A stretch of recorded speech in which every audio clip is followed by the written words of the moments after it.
Hello, and welcome to today's Friday Transportation Seminar. My name is Chris Monsieur. I'm a professor in civil and environmental engineering at Portland State University, and I'll be introducing and moderating today's seminar.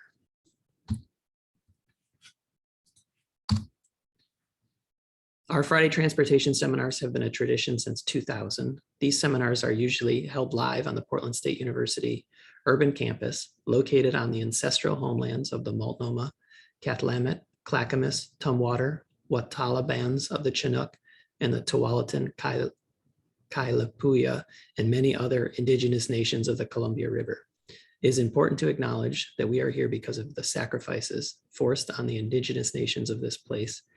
Remember these communities, honor their legacy, lives, and descendants. Due to the COVID-19 pandemic, today's seminar will be hosted fully online. Today, we're really pleased and excited to have Dr. Alyssa Ryan present on vehicular design and resource allocation policies for equitable road safety. Dr. Ryan is an assistant professor in civil engineering at the University of Arizona. Her research primarily focuses on the intersection of transportation safety and equity with human factors, unmanned aerial system applications, traffic operations, and resource allocations. Professor Ryan completed her PhD in civil engineering from the University of Massachusetts, Amherst. Before jumping into today's seminar, just to remind you about the details of the upcoming webinars and seminars for the class. We have two more seminars for the fall quarter next week. Then there'll be a break for the Thanksgiving week, and then the final seminar on December 3rd. As a quick overview for today's seminar, you can expect the speaker to present for about 30 to 45 minutes and followed by a Q&A. You can type your Q&A, type your questions into the Q&A box on the Zoom control panel. And Professor Liu and I, who is my co-moderator, will ask the questions at the end of the presentation. If we run out of time for all of the questions, we will email them to the speaker and so that they have access to the questions. Closed captioning is also available, but you need to turn on the CC feature on your control panel to view them. And as a finer note, we are recording today's webinar, and this webinar recording and the slides will be available after the presentation. And lastly, if you are tracking professional development hours, this webinar is eligible for 1 hour of continuing education credits. So with that, I am going to stop share and hand over to Professor Ryan. Fantastic, thank you so much. And you can see my, this is not the first slide. You can see my screen, okay, fantastic. So thank you so much for having me today. Again, my name's Alyssa Ryan. I am a new assistant professor in civil engineering at the University of Arizona, and really excited to talk to you today about some of my research and background in the area of vehicular design and resource allocation policies for equitable road safety. So just a brief overview of why it's really important to talk about safety and equity combined together in the larger context of transportation.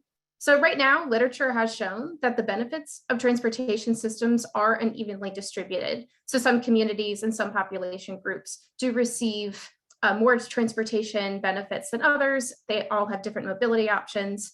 And it's important to consider what types of individuals and communities may need additional support to receive mobility options that they need to get from point A to point B safely. There are also different levels of safety that have been experienced by individuals based on their sex. So that was proven almost a decade ago at this point, that female and male occupants in vehicles experience different types and levels of injury in same crash conditions. And I'll go more into that in the coming slides. And there are also different travel needs based on different individual characteristics. So based on your age, income, race, gender, ability, many other contexts and many other demographic characteristics can change the travel needs that folks need to get from point A to point B safely, or even when point A to point B happens and what the point of that trip is, and all those different contexts. So We need to consider those in order to make sure the transportation system works for everyone who uses it. So I like to think about that there are two primary categories when we have to think about moving transportation, safety, and equity forward together. There's the community side, where we have to make sure that full communities have the resources they need to make sure they can build safe transportation systems for their community members. And then we have the individual base, that individual may be within that community, but on an individual basis, who are we designing these systems for? So those people on an individual basis, kind of what is the vehicle or the thing they're using designed for them? Are the sidewalks designed to suit their kind of needs? Do they have accessible ramping at every counterpoint that they need to get from point A to point B with a stroller? If you're a single mother walking your child to school. So those are the individual characteristics we need to consider. So I'll be talking about two studies today, two larger projects. That one relates to the community aspect and one relates to the individual aspect. The community aspect is on equitable resource allocation, making sure that all communities have adequate funding and resources to make their communities safe to travel in. And then the individual side is an inclusive vehicular design. So how do we design vehicles that work for everyone? These are just two parts of a much larger conversation. And I hope this helps folks kind of move forward on the safety end towards equitable safety. So I'll start with the vehicular design aspect of my work. So research has shown that women are more likely than men to be killed and injured in crashes of equal severity. So right off the bat, we've known for a long time now that in equal crash conditions, assuming all the same conditions, women walk away with more injuries than men do, and more serious injuries at that, and they're less likely to survive. In comparable crash conditions, we've also found that belt-restrained female drivers will sustain higher injuries than belt-restrained male drivers. Again, just showing that this is an issue. This is currently an inequitable system. And something that isn't brought up often in transportation, but rather we focus on the straight numbers. So male drivers are technically more likely by number values to experience more injuries and crashes than female drivers.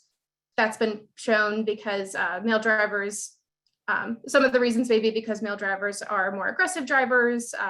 They have driven more in the past, it's evening more out now. So a lot of studies have focused on the fact that we really need to focus on male safety in driving, and that's certainly important. But something that's been left out of the conversation is that vehicles are not designed for female drivers, even if they are by numbers not as likely to experience an injury in the first place, but in the same crash conditions they are. And so it's a really important conversation that I feel we're not having enough in the transportation industry. Right now, crash test dummies are not designed with female characteristics. So it's been known in science that female and male people of different sex, have different bone structure, density. They're just simply scientifically built differently. But right now, all the crash test dummies that we're using in America and the world are based on scaled 50th percentile male data. So we do have a female test dummy that is used in much of the vehicle testing. It's a 5th percentile female crash test dummy. So it's meant to represent a 5th percentile, so smaller female person. And it's only tested in the occupant seat. It's not tested in the driver's seat at this time, and only for some crash conditions. However, that test dummy is only built on scaled data from the 50th percentile male data. They don't have data representing the specific and accurate bone densities, skeletal structures, or anything of that nature of female drivers right now. We just have scaled down smaller male data based on the height and weight of a female driver. So that's already a major issue, and a lot of other studies have already talked about this in Europe and in the US. So I encourage you to check out work by Linder, that they've done fantastic work in this area. And female drivers are also called naturally out of position drivers in the US because of their shorter stature. So female people are typically shorter in height than male drivers are. So they simply sit lower and they have to sit closer to the steering wheel if they can't hit the brake and the gas. And right now, I believe it's if you're approximately 5'2" or under, you're supposed to have an extender on your gas and brake pedal so you can sit further back so the airbag won't hurt you and you can sit properly. And your head's also supposed to be at this part of the headrest, but that's never the case. I'm 5'1". I technically should have an extender for my gas. I haven't done that quite yet, but it's not something I ever knew to do before doing this study. I was never told that because of my height, it's significantly safer for me to have these extra things in my vehicle. So why are the vehicles not just designed to be able to change things like that already? It's because vehicles are not safely designed for people like me or many other people who aren't 50th percentile male. So the point of the study was I really wanted to investigate, okay, so if there is this large difference between the severities of injuries that female drivers and male drivers are experiencing crashes, and right now we don't have the test dummies that can do this, and that takes a lot of funding and data. Is there a way to do this another way to investigate what are the injury differences? And what should we really be looking for in vehicle design that can create safer environments for female drivers? So I gathered data from the UMass Safe Traffic Data Warehouse, which is a bunch of different data related to crash and safety. Specifically, we took data from the Massachusetts Crash Data System. And this includes the age, the sex of the person driving the vehicle, the manner of collision, so how the collision occurred, whether the airbag deployed or not, vehicle year, etc. And this is all from the police record from the crash itself when it occurred. We combined that with the ambulance trip record information system. This was what made this data set quite unique, because what usually happens is we have the police data and then you have the hospital data or the ambulance data that happens after a person who's injured is transferred to the hospital, or sometimes just with the ambulance there, not transferred, what their status is in terms of injury. That's usually not connected. So this was a very unique data set where we had the primary injury location that was defined by a healthcare professional or someone in the emergency services that isn't police defining that. So it's much more accurate. So this data specifically was what injury did this person walk away from the crash with? That was the primary injury that caused them the most damage. So we had 3 years of data from 2014 to 2016, and after omitting blank variables and gathering just those at the study variables that we wanted, we had over 20,000 crashes for analysis, which was fully robust enough to run all sorts of analysis on, which is what you'll see the results based on this data set. So this didn't include crashes where the ambulance didn't respond, which is important to note, but most crashes where the police arrives on a scene, ambulances in Massachusetts at least are often called. So I'll go over the highlights from this and then the larger takeaways. From running multiple linear regression analysis to begin with on this data, which included the manner of collision and other characteristics of the crash, the age of the person driving the vehicle, we found that male drivers were more likely to walk away from the same crash condition with no injury. Specifically, they were 24% more likely to walk away with no injury compared to a female driver in the same condition. We also found that male drivers were more likely to walk away with a back injury and just a global general injury that someone defined as global or general, kind of anywhere in the body, just aches and pains, that type of thing. Female drivers, on the other hand, were significantly more likely to walk away with an abdomen injury, chest injury, lower extremity injury, or a neck injury. So specifically, you can see abdomen injuries here, 97% more likely than male drivers. So quite a high number. Chest injuries at 29, lower extremity injuries at 27, and neck at 17. These align with previous literature that show that female drivers are more likely to experience specifically the neck injury and the chest injury than male drivers. So these are important things to note when we're looking at vehicle design and where and what parts of the vehicle design can be changed to lower the back injuries for male drivers, and then lower these other types of injuries for female drivers. Another result we ran with a different analysis that included airbag deployment, vehicle year, and additional data, found that male drivers were more likely to walk away with no injury in both airbag and non-airbag deployed crashes than female drivers, who are more likely to walk away with an injury. So this suggests, which aligns with previous literature, that airbags are not designed based on the person that's in the vehicle. I guess we already know that. It's designed for 50th percentile male drivers, but we don't have any type of airbag changes based on the characteristics of the person driving the vehicle, whether it be their sex, height, weight. There's been talk in some literature about adjusting airbag deployment based on how heavy a person is when they sit down in the driver's seat, because you can detect that, but nothing, as far as I'm aware, on the technology sphere that's come to fruition. But this just highlights the importance of making sure we have representative people in that driver's seat, to make sure we're also considering the people who are shorter in stature, have different types of bone density and that nature, to make sure it's designed for them. Based on the vehicle model year, so this data was from 2014 to 2016. So the older the vehicle, obviously, that shows that it didn't happen in that year. It was simply the vehicle model year that was driving at the time. And over time, you can see, or over the vehicle model year, males, while it wasn't significant, had more likely to experience no injury than female drivers, which just stayed pretty stagnant. So it's less predictable to understand what injuries they may occur in female drivers. And then additionally, in about 2003, are when the in the US, the drivers, the test dummies were considered for female drivers. So it was created in about 2003, I believe, the 5th percentile female driver. Before then, no vehicle testing included anything except the 50th percentile male and children. But that's when the 5th percentile female was brought in. And you can see there hasn't been like a stark increase, a slight increase, but nothing that really catches your attention.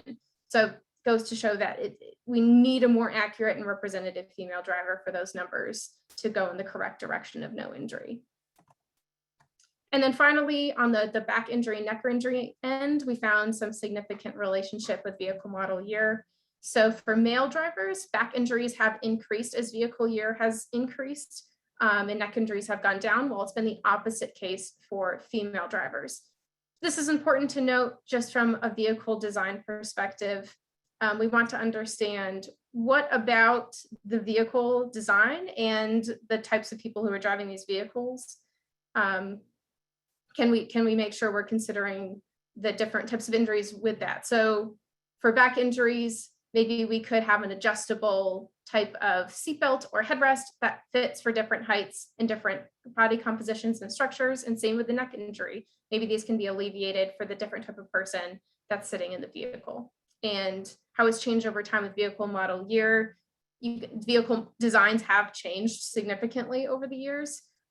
So maybe the new designs are working more in the direction of alleviating neck injuries for male drivers, but not back injuries, and vice versa for female drivers. So some significant takeaways and applications. Female drivers are more likely than male drivers to sustain an injury in comparable crash conditions in general, and more specifically, neck, chest, and abdomen injuries were found to be significant. Vehicle testing and design should really consider technology that can alleviate these crash injury locations and where they're occurring on different people in different crash scenarios, so we can make roads safer for everyone who's on them. Research should also examine why certain injuries occur more frequently in female drivers. Not much research has dived into specific why neck injuries are really prevalent, and what the conditions are that lead to that, and what specific changes can we make in vehicle design that works for female drivers. And then finally, agencies should invest in specific injury disparity research to understand how we can create a safer environment for female drivers, whether that be in regards to seat design, airbag design. Personally, I'm a big proponent of creating a representative female test dummy in crash conditions. That's very expensive. Some in Europe, they're already starting to do some different versions virtually. They don't have any like physical versions yet, but they've done some virtual testing. Been an improvement. So we're getting there, but we have a long way to go. So to jump to the community aspect of this. So we understand that on an individual basis, this is one major issue that we really need to tackle that can affect people globally, essentially. But what on the community side can we do to increase safety for different community types? I dove into local roads for a specific study recently because the local roads are the roads that experience the highest fatality crash rate compared to interstates and arterials at 3.6 times higher fatality crash rate. And 77% of roads in the US are owned and operated by local governments. So these are the roads we drive on every day, and they're significantly less safe than those interstates and arterials on our daily trips to work or wherever we're traveling. But the reason that they kind of have the safety disparity, or I guess I can't say the reason why I wanted to study this because of the safety disparity was because they lack financial resources. So they don't have the same amount of money a state DOT may have to make widespread safety changes. They are more likely to reduce expenditures than create more revenue. They don't really have a way to create revenue or make money in the same way besides their tax base, which is also already limited. And they require more mobility options on a smaller budget compared to an interstate where all you got to do is create a couple lanes for vehicles and you're kind of good to go. These local roads require options for pedestrians, bicyclists, e-scooters. I mean, any type of mode of transportation, these roads have to accommodate them that communities are using, but they don't have the budget to really do that. So how are they tackling that with little money? And so I wanted to look into how can we increase safety for different communities, while also not necessarily increasing the funding amount. And if we do increase the funding amount from that the state gives to towns and communities, or federally gives to towns and communities, where should that money go? Where should they spend it? So right now, most funding sources for local roads come from the state and their tax base. So the money from the state in Massachusetts and New York goes to towns through population, so how many people live in a certain town, and also the number of road miles that they have to take care of and maintain. So, and then in Massachusetts, they also add another layer, which is the employment in a given region. And that's it. Those are the very few characteristics of a town that determine how much the state is giving a town for money each year to maintain and operate their local roads. So if we have region 1 and region 2 that kind of look similar on the outside, they have the same number of local roads, they have the same population, they're probably at different parts in the state, but they get the same amount of money from the state to maintain their roads. However, region 1 is much safer than region 2. So this is a problem because while they look the same on paper and they're giving the same amount of money, the people living in region 1 are doing pretty okay. Probably they could still increase the level of safety, but region 2 does not have the same level of safety, and so simply going from point A to point B in their town isn't equitable compared to region 1. So a way to make this equitable would be to provide region 2 with more resources, funding, whatever it may be, to increase their safety. And that's kind of what I wanted to explore in this study. How can we do that? So I gathered data in Massachusetts and New York. This was part of my PhD dissertation, which is why I picked those 2 states. We had some connections with some folks there to get all this data because it was quite difficult to get some of it. So I gathered the demographic and population data for all towns from the US Census Bureau. I also calculated the distance from an urbanized region to see how rural an area or town was, as well as gathered the municipal highway expenditure data, how much money they spent in a given year on their local roads, as well as the local mileage data, so how many miles of road did each town have to take care of. And I combined that with the municipal road crash data, how many crashes occurred on municipal roads. And I sent a survey to all town supervisors and their staff to all 900 towns in New York State and over 300 towns in Massachusetts, got about a third of response rate, which I was pretty happy with. And the point of those surveys was to investigate what their staffing looks like. So how many staff do they have working in their town? How often do they do a road safety audit? Do they have a civil engineer on staff? What's their level of expertise, to see if that could make a difference in the level of safety. And I used R to run a data development analysis, my apologies. Data development analysis is typically used in the business realm. It is very rarely used in transportation, though I'm convinced it's a fantastic tool and I highly recommend it. It worked great for this study. So the point of this analysis is to say, if I have a certain amount of money, how can I increase my production based on a number of factors in between? So if you're a business and you didn't want to spend any money on your products, you might plug in how many employees you have, how many different parts of equipment are needed for this, and what types of equipment work better or worse. And you can plug that into the efficiency of the system to create more product. So in my type of system analysis, I plugged in the given annual municipal highway funding that towns spent each year on their roadway funds, on their on their roads each year. And I had the end product be to decrease the annual municipal crashes. So I had to do the inverse, because I don't want to increase my product. I want to decrease the number of crashes that occur each year on these municipal roads. And I plugged in the efficiency of the system in between.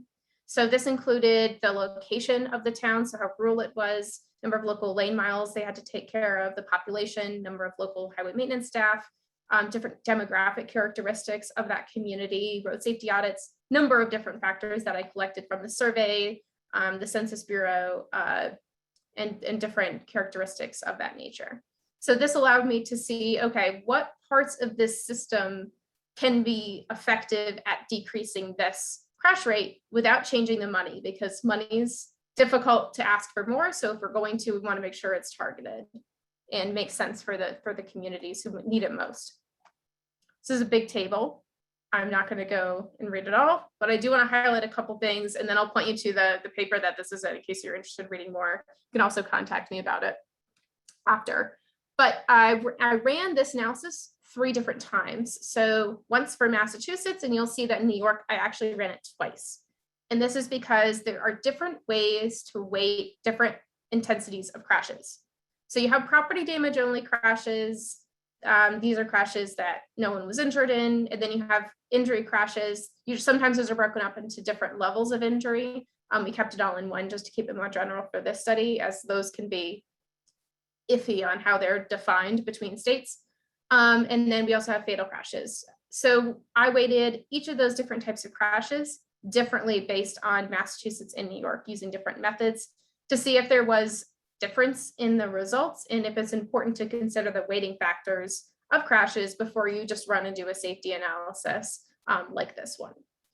So for property damage only crashes, in Massachusetts, they weight those at a level of a 1. So every property damage only crash gets multiplied by 1, and their injury crashes and their fatal crashes get multiplied by 21. So they combine their injury and fatal crashes into the same weighting factor. And that's because they've found through literature and their experience that sometimes injury crashes have a very small difference between it turning into a fatal crash. In order to avoid overweighting fatal crash locations, they want to make sure they consider those injury crash locations that could have turned into a fatal crash, but maybe for one reason, the only reason that saved their life, they didn't. But so it's still important to consider those locations in those types of crashes.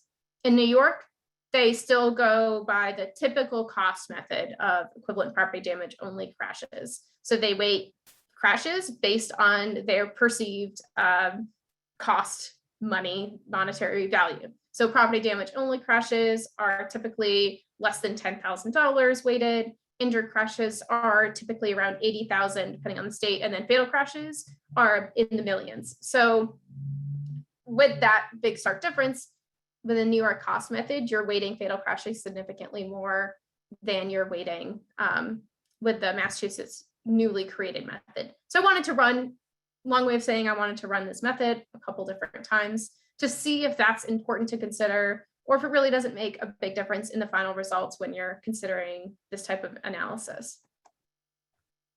So again, this is a massive table, but I do want to point out one of the results that we found consistently across the states and the different methods.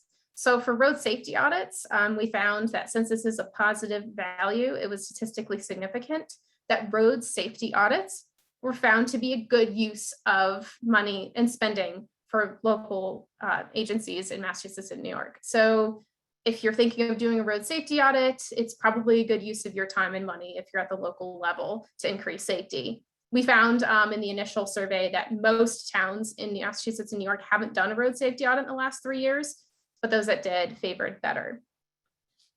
And for this is on the other end, we found that those towns that were more rural, so those towns that were further away than cities of 50,000 people or more, needed additional support and funding to achieve the same level of safety. So they're currently less safe than their urban counterparts. We already knew this in literature. It's kind of pretty well known that rural areas experience higher crash rates. So it's important to give those towns additional resources or funding from the state level to make sure they can achieve the same level of safety.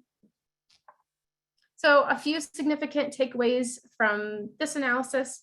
So at the municipal level, folks can increase the number of highway maintenance staff. That's been shown to increase safety, as well as increase road safety audits. And at the state level, it's important to increase support and funding for rural communities, as well as racial minority communities, which are found to need more support to achieve the same level of safety. Data envelope analysis also found to be an effective and useful method. I highly recommend it. It was quite easy to use in R or any type of programming language you're familiar with. At the level of regional efficiency and equity studies, it was pretty helpful. And again, equivalent property damage only calculations, we found that they do impact the outcome. So before you run analysis, you want to make sure you understand how your crashes are weighted, and they're weighted out a way that you feel comfortable evaluating the results. I can't say which one's better or worse based on this analysis. I didn't evaluate that, but I did find that there were differences in the results. So it's important to consider that in the future. So overall, this larger conversation is really based on the fact that we need to prioritize safety investments based on risk, both at the community and individual levels, in order to create that safe and equitable mobility options for all people. We can't just assume that these systems are certainly working for everyone, because they certainly are not. And we need to explore those questions that we haven't thought about before. And again, this is just one aspect of, and a couple aspects of much larger conversation. So just for the future, we want to make sure that if we're looking towards creating equitable safety, first, we want to identify those issues and questions. Collecting data is a great way to understand that problem at a larger scale and more in depth, whether that be quantitative and or qualitative data. And then you want to have the challenging conversations with people who it impacts. So for this study, I interviewed, for the resource allocation study, I interviewed a number of local highway superintendents to see how the challenges they face with funding and things of that nature. And it very much aligned with the data we found. So that was really important in order to understand the broader context and who this is actually impacting. And this is the only way we can do integrated decision making. You can't skip really any of these steps from my perspective. And I'm sure there are other steps you could add in here too, but this is kind of the idea that I have moving forward with my studies.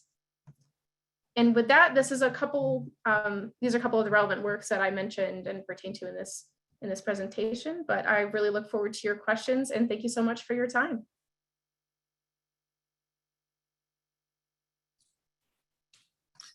All right, excellent presentation. So while you're typing in questions into the Q&A box, I just want to make a quick announcement for some of the students in the course. Today, there's no optional post-seminar Zoom meeting. So both Professor Liu and I have some commitments after, so we won't have that optional meeting today. Let's get to the first question. On your second presentation or second analysis that you presented, did you consider including variables like spending on traffic calming elements, active transportation, or public transportation in the analysis. I think that would be fantastic. So the numbers we had at the local level in terms of spending did not break it into what they spent it on. That would be awesome though. And I think that's really important to see. Okay, so we know we spent it on either staff or road safety audits. Those are much more general things. But in terms of the projects they actually spent it on, that would be really helpful. I will say though, for the towns, I did not include city data. So it was all just towns. So these are much smaller communities than city level things. And almost actually all of the superintendents I spoke to who were in charge of their spending, they didn't really spend it on traffic calming elements or safety elements or active. They barely had enough money to fix their potholes. So they might do one traffic calming thing a year, but like that's it. They don't really do anything else because they just don't have the money to do it. And I heard during the pandemic, that's also been significantly more challenging. The towns with higher tax bases where they can pull from their tax base can probably do that. And I think that's maybe where it would show up if we were able to include that data, but fantastic future study idea. Great. So Dr. Ryan, someone is wondering, for your second analysis, could you elaborate a little bit more about how you found the different weights for the various factors that went into the analysis? I believe they're referring to the crash weighting method, so the equivalent property damage only. So that's pretty standard based on the state you're in on how they weight crashes for their own safety analysis at the state level. So that's what I based it on. So I based Massachusetts's on their 1 to 21 weighting method. And they created that through their own old cost method. So they weighted property damage only crashes at a certain cost. And then they weighted all their other injury and fatal crashes at a different cost. And then they just combined all of those. And then for Massachusetts, they kept them all separate. Now, how are those defined by cost? That's a good question. There's a lot of reports on how, on the economic side, they determine that property damage only crashes kind of obvious. You get the average on what typically is damaged in that type of case. Injury crashes, hospital bills, that sort of thing, quality of life, and can be impacted and added into that. I'm not entirely sure though, and I think that's why the more generalized numbers can be helpful, because it's very hard to put a number on someone's injury or someone's life, in my opinion. But yeah, that's what we based it on.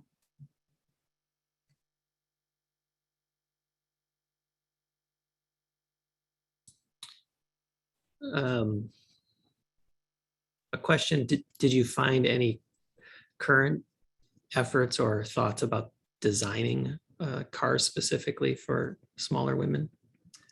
Not yet. I know that in Europe, there are some folks that are leading the virtual test dummy of women who are 50th percentile women, not petite women though, not smaller women.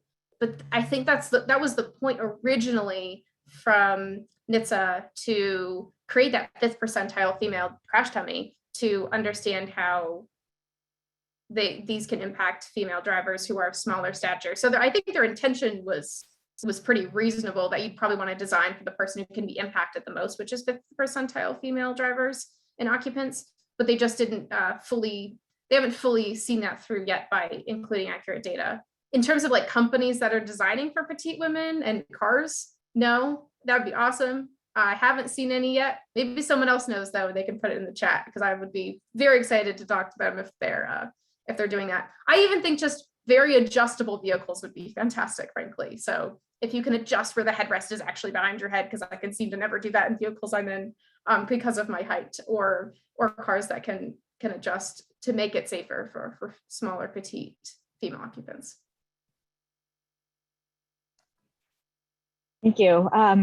I was kind of wondering, you were mentioning the more adjustable vehicles, and then also you, in your presentation, you were talking about kind of the trends when you're looking at more late model vehicles versus, the types of injuries that were in men and women. Do you find that it is the additional adjustability and or additional safety features like like many different airbags that are involved in the newer cars? Is that more associated, or is it the adjustability that's kind of more significant?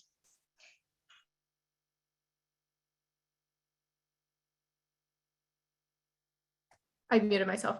My apologies. I think that it's difficult to say with the data that we have. I don't think we have enough detailed crash data to investigate how one airbag is different or types of adjustments could work more than the other. I think it's just a guessing game based on the injuries we have and the general vehicle design that's put out today, because we didn't have like the specific vehicle type, specific vehicle with that crash data, because we didn't have enough data to really run a robust analysis if we had broken it up by vehicle type and by those specific things, which is why I think these automated crash testing, whether that be in like the physical version or the online virtual type, is so important, because I think this leads us in the right direction, but it doesn't get us all the way there. Because you make a great point. I have no idea what'll work better, what won't. It's unfortunately just a guessing game.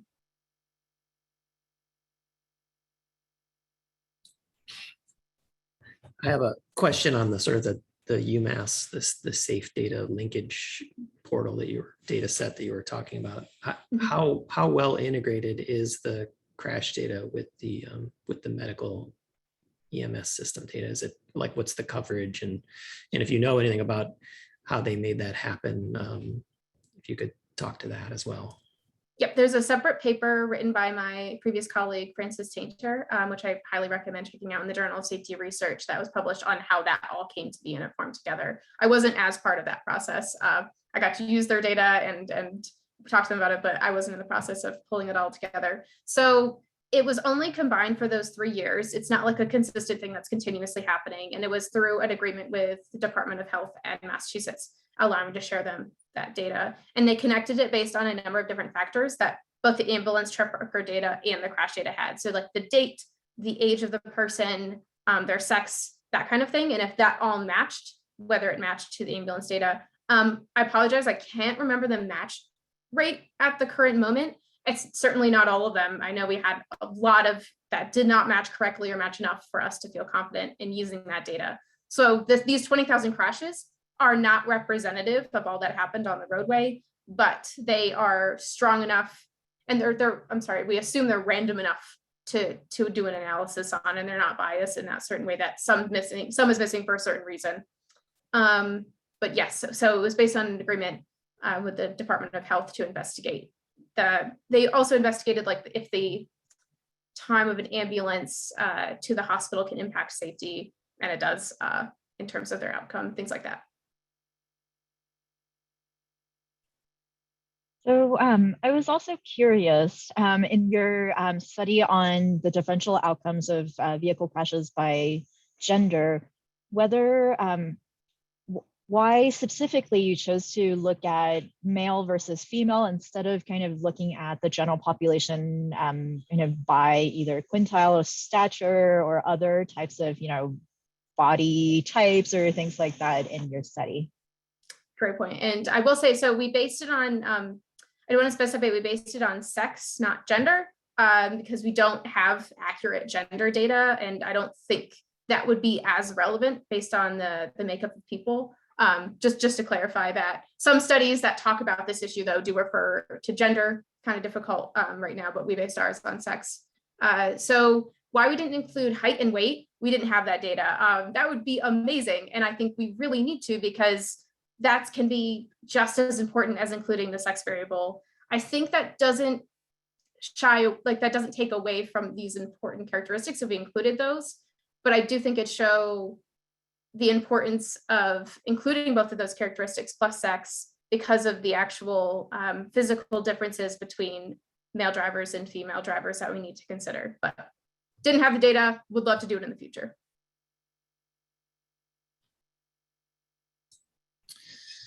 So in addition to the Q&A panel, apparently there's some questions going on in Twitter. Oh, wow. Professor Dill has been tweeting during the seminar. So there's some question about the airbag slide where you had the relative risk for the differences in sex for that. And just some comments, if you could go over that slide again. Sure, no problem.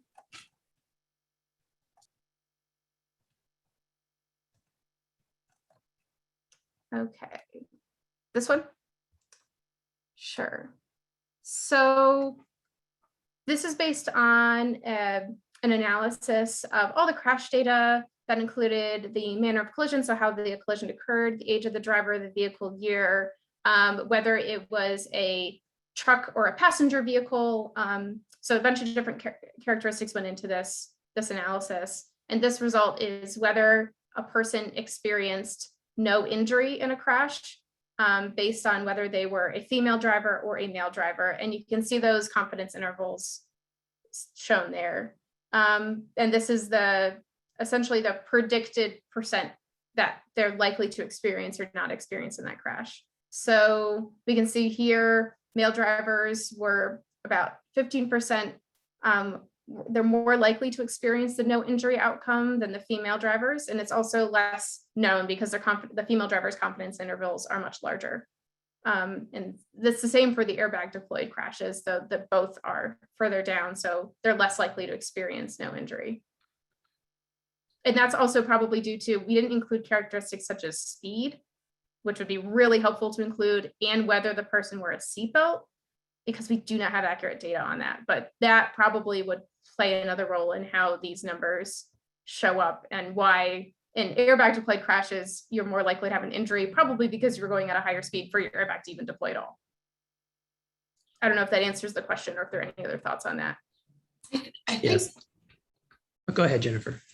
I think my microphone. I think the confusion came from the label on the y-axis.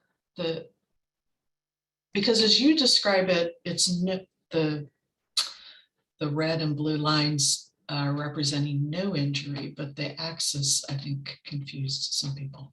Yeah, it's kind of written oppositely. So that's my apologies. Probably should have been probability of no injury, because it's the probability of a certain injury occurring, and no injury was one of the specific injuries that you could have had coming out of the system. Like in the same way you could have gotten a back injury. You're right. Next time I will definitely, I can fix that before we upload it. I just want to make sure, because there was interest in this. So thank you so much. Oh, thank you for posting it.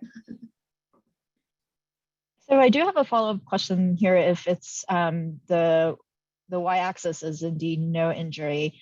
So it looks like there's more injuries when the airbag is deployed, but I was wondering how much of that perhaps accounts for injuries that are directly associated with the impact from the airbag as opposed to the actual impact of the crash itself.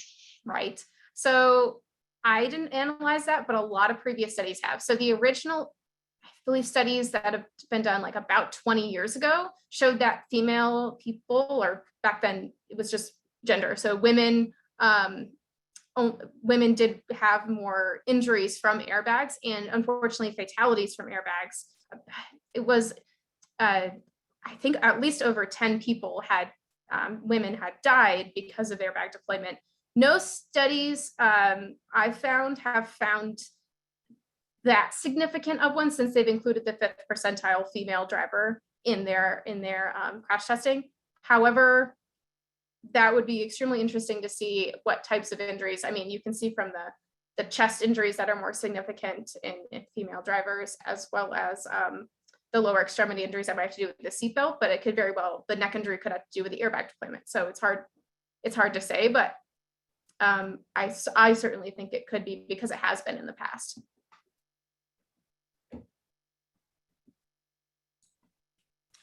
And just because the slide's up,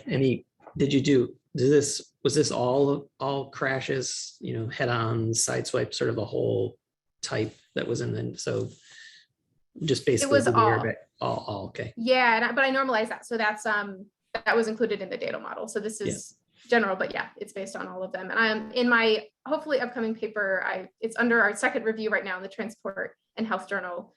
It goes into more detail specifically for rear end crashes and angle crashes, where we had more data. So you can read into those specific types more, but I don't have that presented here today. Okay. And I'll go one more on the slide where you had the I think it was 2 ahead of this, where you had the table with the p-values for the injury results. The injury, look, this one, yeah. Okay. So was it the same variables that went into sort of control, like describing the typical crash for this that was for the airbag one? Those are actually separate.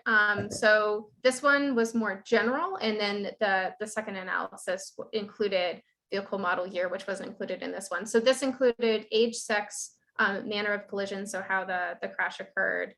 It didn't include speed or whether the person was wearing a seatbelt, which are factors which we should include in future analysis if we can get that data. So this was much more general.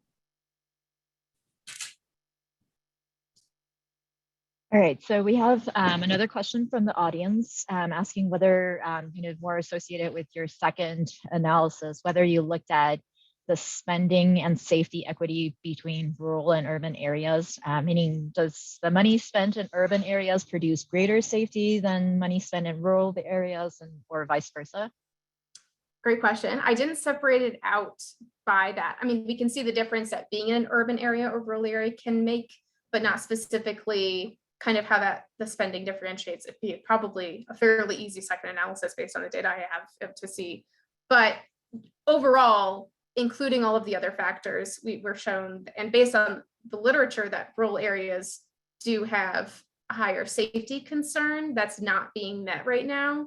And we also were shown from the analysis that, say, having a civil engineer on staff in one state made a difference, in another it didn't make a difference on safety, which don't even exist in many rural areas because they don't have the same level of resources as a larger populated area. So I think I'd have to break down the different levels less than they already are, because population is related to urbanized areas and all that kind of thing. But I didn't. My guess would be, though, that urban areas, based on my conversations with the superintendents, produce a greater safety benefit, especially those urban areas that have more money per lane mile, because they also have a larger tax base while still only operating the same amount of lane miles, if that makes sense. Like, they have to take care of more people, but they have a larger tax base in a more dense area, plus they have less lane miles to take care of. So that would be my educated guess, but I haven't run that specific analysis yet.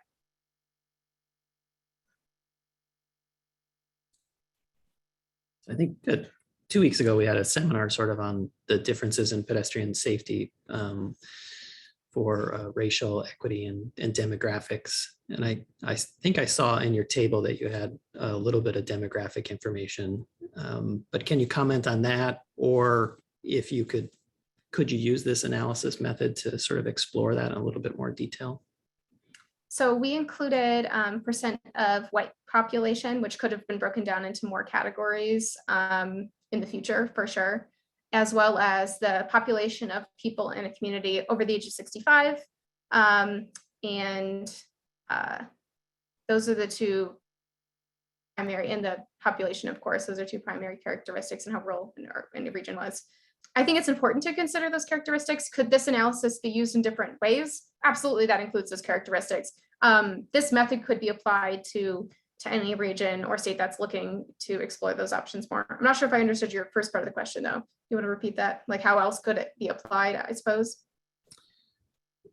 I think, yeah, you just could it be applied, and sort of looking at that. I think you answered that. So I have had folks, I had one city reach out to me if they could apply it within their city to see how they should spend their money differently.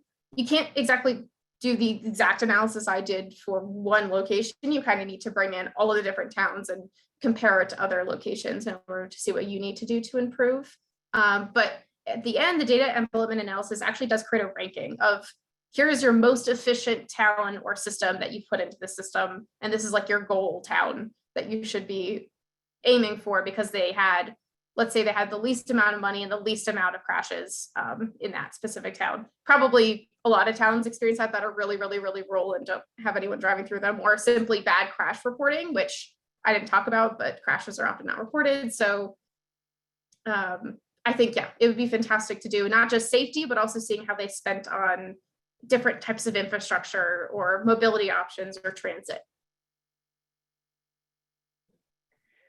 I was wondering kind of in the area of policy implications for vehicle design, whether how you see kind of your work being applied, whether it would be kind of something that you would talk about with vehicle designers or vehicle automakers, or is it something that is more pushed through from the regulatory side of things? I don't know if you saw anything kind of in the literature from past things that happened in vehicle design, or kind of your thoughts about the future of all of this. Yeah, so I haven't had any conversations with any manufacturers. I've noticed they're difficult to get a hold of. But on the policy end of things, I think that's where academics and the side of work I do can make the biggest impact, because we're in those conversations with the people who create the test dummies at NHTSA, for example, and test all the vehicles. And we have I've been in the Occupant Protection Transportation Research Board committee meetings to talk about this work as well, which is important.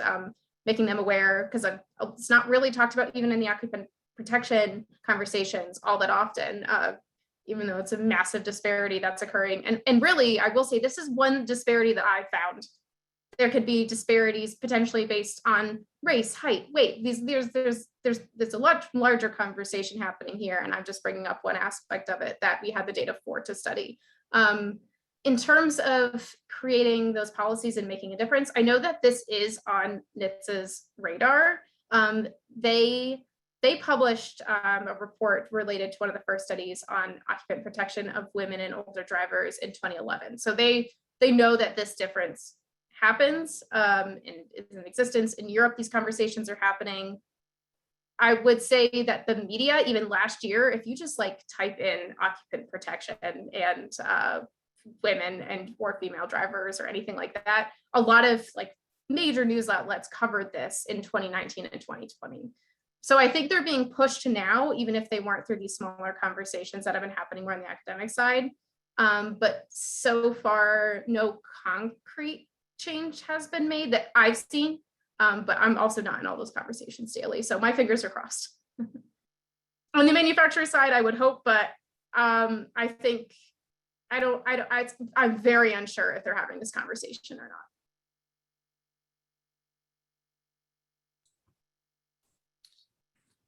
Well, good, great. I don't see any more questions in the Q&A box, and I think